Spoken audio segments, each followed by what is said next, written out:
Hello dear student, welcome. तभी हम लोग डिस्कस कर रहे हैं एक्सपोर्ट फाइनेंस। ओके, तो ये टॉपिक में कैसे है ना, बहुत सारे आंसर्स है जो एकदम खतरनाक है। तो अभी तुमको इसको अच्छे से मैं कवर करके बता देता हूँ क्या है। तो एक्सपोर्ट फाइनेंस में सबसे पहले ना कॉमन आंसर पढ़ाता हूँ, सुनो। बाकी का सभी सब लेक्चर बना दिया हो। इधर बोला है role of export financing institute. अभी चाहे कमर्शियल बैंक आन दो या एग्जिम बैंक आन दो या सिद्धि आए हो, तो आपको सबका मीनिंग पढ़ना है। कमर्शियल बैंक जो क्या करता है, पब्लिक से लेन देन करता है। सिद्धि बैंक जो स्मॉल इंडस्ट्रियल डेवलपमेंट बैंक है। अभी मैं तुमको क्या कर रहा हूँ, एग्जिम बैंक बना रहा हूँ। मतलब इसका ही आंसर तुम लोग इधर भी लिख सकते हैं, सिर्फ नाम चेंज करना है। अगर एग्जाम में कमर्शियल बैंक है तो इधर कमर्शियल बैंक डाल दो, सिद्धि है तो सिद्धि डाल दो, मतलब कॉमन है, सबका मालिक एक हो गया, राइट। तो एग्जिम बैंक क्या है, एक्सपोर्ट इंपोर्ट बैंक है। ये 1982 को बना था। इसका हेडक्वार्टर किधर है, चेम्बूर के बाजू में, मुंबई में। ओके, ये डाल दिया तुमने, अब्दुल सर के जरिए। तो एग्जिम बैंक क्या करता है, जो भी इंपोर्टर एक्सपोर्टर है उसको लोन प्रोवाइड करता है ताकि वो उसका गुड्स अच्छे से क्या करे, दूसरे कंट्री में पहुंच जाए, शिपमेंट करके देता है। तो जो भी लोन का प्रोसीजर है, जो भी पैसे की ज़रूरत है, ये एग्जिम बैंक पूरा करता है। तो एग्जिम बैंक क्या करता है, मतलब ये याद करने का। तो कोई भी बैंक क्या करता है, फाइनेंशियल असिस्टेंट मतलब पैसे की मदद करता है। फिर function of principal financial institution, मतलब एक इंस्टीट्यूशन बना के देता है जहाँ भी उनका कोई भी चीज़ जरूरत रहेगा हो जाएगा। फॉरेन ट्रेड बढ़ाता है, मतलब ताकि इंपोर्ट एक्सपोर्ट बढ़े। तो कोई भी बैंक दो चीज़ प्रोवाइड करता है, fund base, non fund base. तो फंड बेस मतलब पैसा देगा, नॉन फंड मतलब इसको बोलते हैं सर्विस देगा, उसका फीस चार्ज करता है। तो फंड बेस में क्या करेगा, असिस्टेंट। असिस्टेंट मतलब मदद करता है, हेल्प करता है किसको, इंडियन एक्सपोर्टर को। कैसे हेल्प करता है, फाइनेंशियल असिस्टेंट पैसे की मदद कर देता है। डेफर्ड क्रेडिट एक्सपोर्ट, अभी माल मतलब तुम अभी एक्सपोर्ट कर लो, बाद में तुमको मतलब अभी एक्सपोर्ट कर लो, जो है लोन ले लो, जब माल बिक जाएगा तब पैसा दे देना। It offer credit facility to deem export, अभी जो माल है एक्सपोर्ट हुआ नहीं पर होने वाला, उसको भी फाइनेंस प्रोवाइड करता है, पैसा। It finance Indian joint venture, जो न्यू रिस्की बिजनेस है उसको वेंचर देता है। S that special economic zone है, उसको 100% दे देता है। Shipment, pre shipment, post shipment. तो प्री शिपमेंट के लिए जो तुमको भी मटेरियल लगता है, मतलब कोई भी चीज़ शिपमेंट करने के लिए रॉ मटेरियल लगता है, मटेरियल इनपुट लगता है, उसको तुमको वो क्या करेगा, प्रोवाइड करके देगा। फाइनेंस करेगा मशीन को इंपोर्ट करने के लिए, कंप्यूटर सॉफ्टवेयर के लिए। अरे भाई 4-5 नाम याद कर लो ना, टेबल डायग्राम बना दो, मस्त में सजा देना तुम। अभी इसके बाद क्या लिखने का, कमर्शियल बैंक को ये हेल्प करता है। ये सब नहीं लिखने का था, यही लिखने का था। 5-6 पॉइंट शॉर्ट में लिखो, अच्छे से लिखो। Okay, facilities against deferred credit, नहीं आया तो बाद में दे देगा पैसा, है ना। और ऑपरेट एक्सपोर्ट डेवलपमेंट फंड, ये सब डाल देने के। अभी क्या, ये non fund base. Non fund base का मतलब होता है ये फंड नहीं देगा पर तुमको गारंटी देगा। गारंटी एंड बॉन्ड्स, मतलब नॉन फंड बेस में कैसे डालने का तुमको बताओ, एक सेकेंड ना। नॉन फंड बेस का एकदम एग्जाम्पल इधर दिए है, कमर्शियल बैंक। हाँ, तो क्या है, बैंक गारंटी करता है। आरबीआई क्या करता है, ऑथराइज करता है कमर्शियल बैंक को, एक्सिम बैंक को, गारंटी देता है कि जो भी बॉन्ड है वो तुम्हारे हक में मिले। जो भी बॉन्ड मतलब जो गारंटी रहता है, जो लोन रहता है, वो प्रोसीजर तुमको मिल जाए। तो आरबीआई से परमिशन लेना पड़ता है, वो दे देगा। कैपिटल गुड्स हो या डेफर्ड पेमेंट हो, कंस्ट्रक्शन कॉन्ट्रैक्ट हो, ये सब काम के लिए the various guarantee issue by bank, है ना। फॉरेन करेंसी लोन मिलेगा तुमको, मतलब बाहर से लोन मिल जाएगा। गारंटी मतलब होता है जो भी कैपिटल गुड्स होता है, कैपिटल गुड्स बोले तो मशीन होता है, बड़े बड़े प्रोजेक्ट होते हैं, वो तुम लोग एक्सपोर्ट कर सकते हैं, इसमें हेल्प करेगा। बैंक क्या करेगा, तुम्हारा bank issue guarantee for payment of retention money oversee party. Oversee party को बोलेगा भाई हमारा हमारे कंट्री का पैसा पे कर दो, इस तरह का वो बॉन्ड इश्यू करता है, राइट। गारंटी बोलते हैं उसका ना। ये वही बोला कमर्शियल बैंक वाला पॉइंट। और ये मेन डाल देना एडवाइजरी फंक्शन। तो एग्जिम बैंक क्या करता है, छोटे एक्सपोर्टर को गाइड करता है, छोटा भाई समझ को समझाता है कि it advice Indian company in executing contract, कैसे बाहर का कॉन्ट्रैक्ट करना है, कैसे माल बेचना है। इंडियन एक्सपोर्टर को एक्सपोर्ट करता है ग्लोबल एक्सचेंज, कैसे ग्लोबल एक्सचेंज कंट्रोल पॉलिसी को फॉलो करना है। एडवाइस करता है क्या, काय एडवाइस करता है, प्रोजेक्ट अप्रोड, कहाँ से बाहर का भी प्रोजेक्ट तुम चालू करो। स्मॉल स्केल मैन्युफैक्चर को एडवाइस करता है कि तुम भी बाहर मचाओ, है ना। और it provide euro finance, euro का जो ग्लोबल क्रेडिट, जो भी उधार मिल जाएगा तुमको। ये फोरफिटिंग फैक्टरिंग स्कीम देता है, मतलब जो तुम्हारा पैसा वसूल करेगा। ये हो गया नॉन फंड के, फंड और नॉन फंड। तो कोई भी बैंक का ये डालने का, बस इतना याद रखो। एक्सिम बैंक 1982 में बना और सिद्धि बैंक का भी आता 1990 में बना था। Okay, commercial bank. तो एक कॉमन आंसर इधर तैयार हो गया। अब इसके बाद ये आंसर पढ़ेंगे हम लोग, डिस्टिंग्विश है, शॉर्ट में समझो क्या है। देखो, फाइनेंस मतलब पैसा, शिपमेंट मतलब गुड्स को भेजना, ट्रांसपोर्ट करना, प्री मतलब एक्सपोर्ट करने से पहला, पोस्ट बोलो तो एक्सपोर्ट करने के बाद। तो प्री शिपमेंट मतलब जो माल अभी अपन ने एक्सपोर्ट किया नहीं है, अभी अपन डॉक में शिप में भेज रहे हैं। और ये पोस्ट मतलब जब माल पहुंच जाता है उसके बाद का। तो क्रेडिट मतलब उधार is extended to the exporter prior to the shipment of goods. Prior मतलब बिफोर, पहला। तो इधर प्रायर की जगह पे क्या डालेंगे, आफ्टर, ये बाद में होता है। It is required to meet working capital, जो भी छोटा मोटा खर्चा बिफोर, इधर लिखेंगे आफ्टर। बेनिफिशियरी किसको बेनिफिट है, इंडियन एक्सपोर्टर को, है ना, जो सप्लायर होता है। It offer to Indian parties और ओवरसीज, दोनों को फायदा होता है। इसमें डॉक्यूमेंट लगता है। तो प्री शिपमेंट कब मिलेगा, जब तुमको एलसी मिलेगा, लेटर ऑफ क्रेडिट, बहुत मेन डॉक्यूमेंट होता है। इधर कस्टमर के हिसाब से जो भी रहता है वो बिल। फॉर्म ऑफ फाइनेंस, कैसे मिलेगा आपको पैसा, ड्यूटी ड्रॉबैक मिलेगा, हाइपोथेटिकेशन गिरवी वाला, रेड लेटर ऑफ क्रेडिट मिलेगा, ये सब। It is granted by purchase of bill, मतलब बिल खरीदेगा तुम्हारा फॉर फैक्टरिंग। फैक्टर देने के लिए क्या है, तो फ्री शिपमेंट किस पे डिपेंड होता है? Amount of finance depend upon the export order. तुम्हारा ऑर्डर कितना है, छोटा है कि ज़्यादा है। इधर नेचर ऑफ एक्सपोर्ट, तुम लोग कौन सी चीज़ को एक्सपोर्ट कर रहे हैं, ये तुम्हारा डिस्टिंग्विश हो जाएगा। 6-7 पॉइंट पढ़ लेने का है। और इधर मेन आंसर इधर है, जब भी प्री शिपमेंट करेंगे तो उसकी खासियत क्या है, प्री शिपमेंट होता क्या है। तो 4-6 पॉइंट बना था, बाकी डिस्टिंग्विश डाल देने का है। Pre shipment finance is also refer as packing credit, इसको पैकिंग क्रेडिट भी बोलते हैं, ब्लैंक्स में आएगा। It is provided by commercial bank to the exporter for before shipment of goods. मतलब शिपमेंट होने से पहले का जो भी खर्चा होता है, छोटा मोटा वर्किंग कैपिटल, ठीक है। तो ये एलिजिबिलिटी किसको है, तो ये किसको मिलेगा, pre shipment finance can be granted only to those exporter who produce and confirm export order, मतलब जिसका एक्सपोर्ट ऑर्डर कंफर्म है उसको ही मिलता है, okay. Indirect export which export through export house and other can also obtain, इन लोग भी ऑप्टेन कर सकते हैं। पर्पस क्यों, क्योंकि प्री शिपमेंट करने के लिए उनको वर्किंग कैपिटल लगता है, रॉ मटेरियल लगता है, वेजेस लगता है, ओवरहेड लगता है, माल को भी जो भी शिपमेंट करने के लिए, वो सब खर्चे के लिए उन लोग क्रेडिट लेते हैं। फिर डॉक्यूमेंट देना पड़ेगा ना, ऐसे ही थोड़ी लोन मिलेगा, राइट। तो एक्सपोर्ट ऑर्डर देखते हैं, लेटर ऑफ क्रेडिट देखते हैं, ECG देखते हैं, सिम डाल देने का।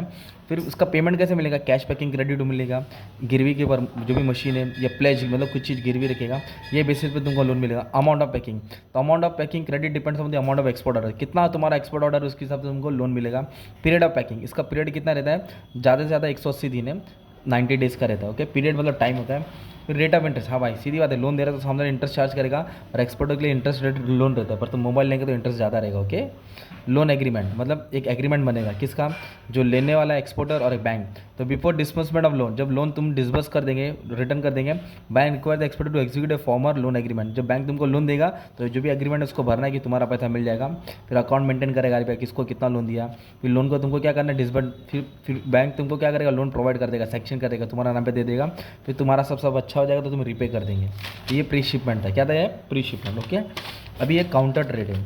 काउंटर ट्रेड का मतलब होता है अदला बदली।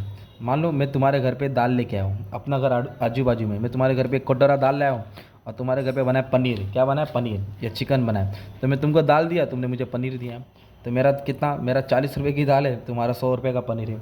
तो काउंटर ट्रेड बोलते हैं। जैसे डोनाल्ड ट्रम्प ने अभी क्या बढ़ा, टैरिफ रेट बढ़ा ना काउंटर ट्रेड के लिए। तो counter trade is a reciprocal, उल्टा from international trade in which goods and service exchange for goods and, goods को गुड्स के साथ ही एक्सचेंज करते हैं करेंसी के बदले। मतलब ये क्या होता है, करेंसी नहीं इन्वॉल्व होती, गुड्स टू गुड्स होता है। तो ये प्रॉब्लम दिखाया है इसमें, ओके। 4-5 नाम डाल देने का। Counter trade means exchanging goods और service which are paid for in whole और पार्ट, थोड़ा रहता other than goods and service, मतलब मनी के अलावा इन लोग ये देते हैं, ओके। तो इसमें बार्टर सिस्टम होता है ओल्ड ज़माने में, पुराने ज़माने में। तो पुराने ज़माने क्या है, एक देश क्या देगा, अनाज देगा, एक देश क्या देगा, तेल देगा। तो पैसा नहीं देंगे, गुड्स टू गुड्स एक्सचेंज देगा, between two parties, between two countries, goods to goods, है ना। इसको बोलते हैं बार्टर सिस्टम। ये पुराने ज़माने में चलता था, अभी भी किधर किधर होता है। तो इसमें क्या कुछ प्राइस फिक्स नहीं होता है, माल के हिसाब से माल दिया जाता था। कोई भी एग्जाम्पल डाल देने का। इधर है स्विच ट्रेडिंग। इसमें क्या होता है, it is a practice in which one company sale to another company, it is obligation to purchase a given country. मतलब तू ये माल खरीदेगा, जैसे क्या बोला है, स्विच ट्रेडिंग मतलब बताता हूँ, party A party B are counter trading, दूसरों को राइस फॉर शुगर बेच रहे हैं, जिस mean party A suppose to get sugar from B and B suppose to get rich. मतलब मैं तेरे से शक्कर खरीदा तो तू मेरे से राइस खरीदेगा, मतलब मैं तेरे को बेच रहा हूँ, तू मेरे से खरीदेगा, ये होता है स्विच। आप स्विच बोलते हो, ओके। काउंटर परचेस मतलब बता, इट इज़ बोलता है पैरेलल ट्रेडिंग, पैरेलल बोलते ऑपोजिट होता है। It is also called parallel trading और parallel barter, it involve payment in cash. मतलब counter trade involve sale of goods and service to one company और in another country by company that promise to make future purchase, मतलब future में खरीदेगा, अभी नहीं। अभी क्या बोलते हैं, मैं तेरे को माल बेच रहा हूँ तो फ्यूचर में देखो मेरे से खरीदना पड़ेगा, खा माँ कसम, तो फ्यूचर में। काउंटर परचेज इस type of counter trade in which two party agree to buy goods and sell the goods to each other with separate sale contract. अलग अलग चीज़ लोग डिस्कस करेंगे। तो एक परचेस करता है, एक सेल करता है। इसमें क्या होता है, एक तरफ से इन लोग क्या बनाते हैं मालूम है क्या, फ्यूचर में वर्ड याद करना, क्या वर्ड आएगा, फ्यूचर, ओके। पहले सेल होएगा, बाद में इन लोग खरीदेंगे ना। तो 2 कॉन्ट्रैक्ट और 2 सेल और 2 डिलीवरी होता है अलग अलग। बायबैक का मतलब क्या होता है, जैसे कि चाइना अलग अलग कंट्री को लोन देता है, उधर इंडस्ट्री चालू करता है। जैसे चाइना ने पाकिस्तान में इंडस्ट्री चालू किया। It occurs when firm build a plant in country और सप्लाई द टेक्नोलॉजी या इक्विपमेंट दे रहा है ना, चाइना देता है पाकिस्तान को, and agree to take certain percentage of plant. फिर क्या लाइक मुझे प्लांट का इतना हिस्सा चाहिए, फिर पार्शियल पेमेंट, और फिर सामने वाला लोन नहीं देगा तो पूरी कंपनी, फिर पूरी ज़मीन ये ले लेता है ना। An exporter of textile machinery agrees to buy specify portion of manufacture goods as an incentive to buy. मतलब इतना तेरे को माल दे रहा हूँ, मेरे उसको कुछ हिस्सा चाहिए, बाय बैक बोलते हैं। ऑफसेट एक अलग वर्ड है। In an offset arrangement in which seller assist in marketing product buying country and all of part of the export product assemble. जैसे कि आईफोन मोबाइल कहाँ बनता है, अमेरिका में।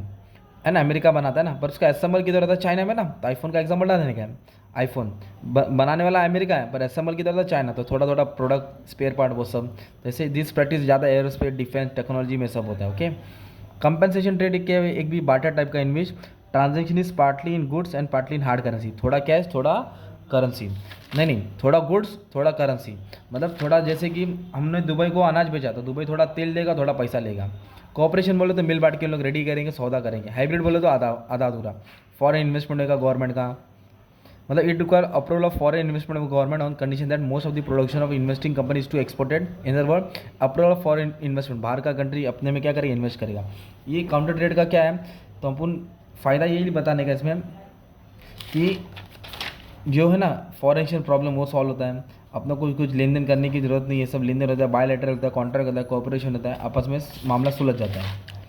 एक ही आंसर पढ़ने का, और एक ये है method of payment in export marketing. मतलब आप लोग एक्सपोर्ट मार्केटिंग में मतलब अपना माल फॉरेन कंट्री में बेच रहे हैं।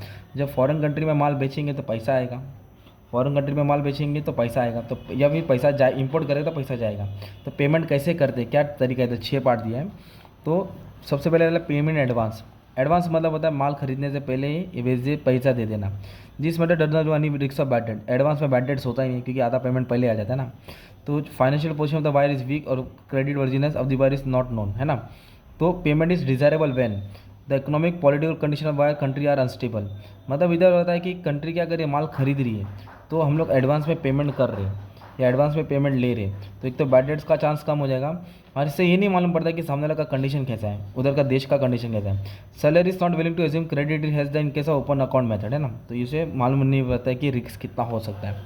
ओपन अकाउंट का क्या नया मेथड है, when the goods are dispatch, जब गुड्स जाता है तो एक्सपोर्टर क्या करेगा, एक डॉक्यूमेंट देगा, भाई ये ले ये मेरा डॉक्यूमेंट है इंपोर्टर को, और बिल देगा, इनवॉइस बोले तो बिल देगा, और वेट फॉर पेमेंट, भाई मैंने तेरे को माल बेचा पेमेंट, बिल भी भेजा पेमेंट दे दे। If no credit is allow तो इंपोर्टर पे इमीडिएटली। अगर उधार ही नहीं दिया है तो बंदा तुरंत पे करता है, क्या बढ़ता है, तुरंत पे।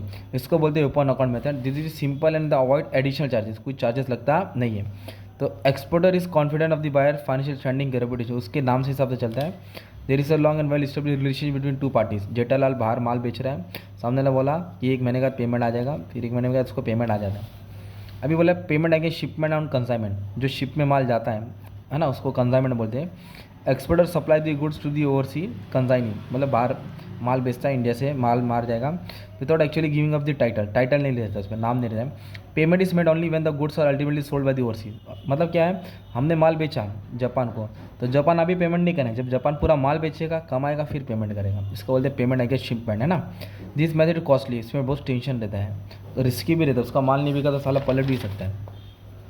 डॉक्यूमेंट्री बिल क्या बोला है, under this method exporter agree to submit the document to his bank, अपने बैंक को देगा और एक बिल ऑफ एक्शन बनाएगा, क्या बनाएगा, और बिल ऑफ एक्शन में ये सब अपन को डॉक्यूमेंट देना पड़ेगा, bill of leading, invoice, bill, marine insurance देना पड़ेगा। फिर document against payment against acceptance होगा।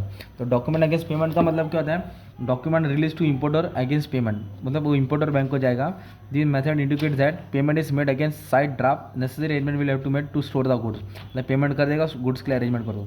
The risk involve in that importer may refuse to accept the document, वो डॉक्यूमेंट नहीं एक्सेप्ट किया तो तुम्हारा माल उधर ही रह जाएगा, तो पेमेंट नहीं आएगा। ओके और डॉक्यूमेंट अगेंस्ट एक्सेप्टेंस का मतलब होता है उसको बिल दिया जाता है, क्या दिया जाता है, बिल, बिल ऑफ एक्शन बोलते हैं उसको, नेगोशिएबल इंस्ट्रूमेंट होता है 90 दिन का। Exporter need not wait for payment till the bill is bill, मतलब उसको क्या 90 दिन के बाद पेमेंट आ जाएगा बिल के हिसाब से, ओके वो दिया है, ये वाला बेस्ट रहता है। डेफर क्रेडिट पेमेंट मतलब होता है कैपिटल गुड्स होता है ना, मशीनरी, और डेफर क्रेडिट मतलब उधारी पे मिलता है। Credit bill allow for more than 180 days to 10 साल, बड़ी बड़ी मशीन का पैसा बाद में भी आता है। तो एक्सपोर्टर को क्या है, रिसीव द पेमेंट इंस्टॉलमेंट, उसको एक साथ पैसा नहीं आता है। डेफर क्रेडिट ना EMI में पैसा आएगा, इंस्टॉलमेंट में आएगा। और लेटर ऑफ क्रेडिट सबसे मेन है, एक्सपोर्टर जब भी करता है तो ये सही करता है। The method of payment has become most popular recent time, secure रहता है, सेफ रहता है। लेटर ऑफ क्रेडिट का मतलब क्या होता है, N undertaking bye importers bank, मतलब जो फॉरेन बैंक है, मतलब इंडिया से हमने माल किया एक्सपोर्ट किया इंग्लैंड में, तो इंग्लैंड का बैंक क्या करेगा, मतलब इंपोर्टर हो गया ना इंग्लैंड, हम लोग एक्सपोर्टर हो गए, तो इंग्लैंड का बैंक क्या करेगा, payment will be made to the exporter, तो इंग्लैंड का बैंक अपने को पेमेंट करेगा, अपने को पार्टी नहीं देगा, वो पार्टी का बैंक अपने को पेमेंट करेगा। ओके ये होता है, इसका कुछ स्टेप्स होता है वो पार्टीज़ का वो याद करने का। एप्लीकेंट है, फिशिंग बैंक होता है, एक एडवर्सरी बैंक होता है, बेनिफिशियरी होता है ना, तो ये प्रोसीजर रहता है उसका। तो पहले एक्सपोर्टर रिक्वेस्ट भेजेगा, तो इंपोर्टर रिक्वेस्ट टू इस बैंक को, अपने बैंक को बोलेगा अरे देखो ना ज़रा इंडिया से माल आया, इंग्लैंड वाला बोलेगा ठीक है बेटा, फिर लेटर ऑफ क्रेडिट इशू करेंगे, फिर उसके बाद जाएगा, फिर गुड्स जाएगा, डॉक्यूमेंट चेक करेगा, फिर पे अपनों को पेमेंट मिलेगा, फिर डॉक्यूमेंट इंपोर्टर के पास जाता है। ये था तुम्हारा लास्ट मॉड्यूल। इतना तो कोई भी 4 आंसर पढ़ना पड़ेगा। कॉमन साइज बहुत खतरनाक वर्ड है, टेक्निकल वर्ड है, इंपोर्ट एक्सपोर्ट, तो जितना हो सकता है मैंने करा है। ओके,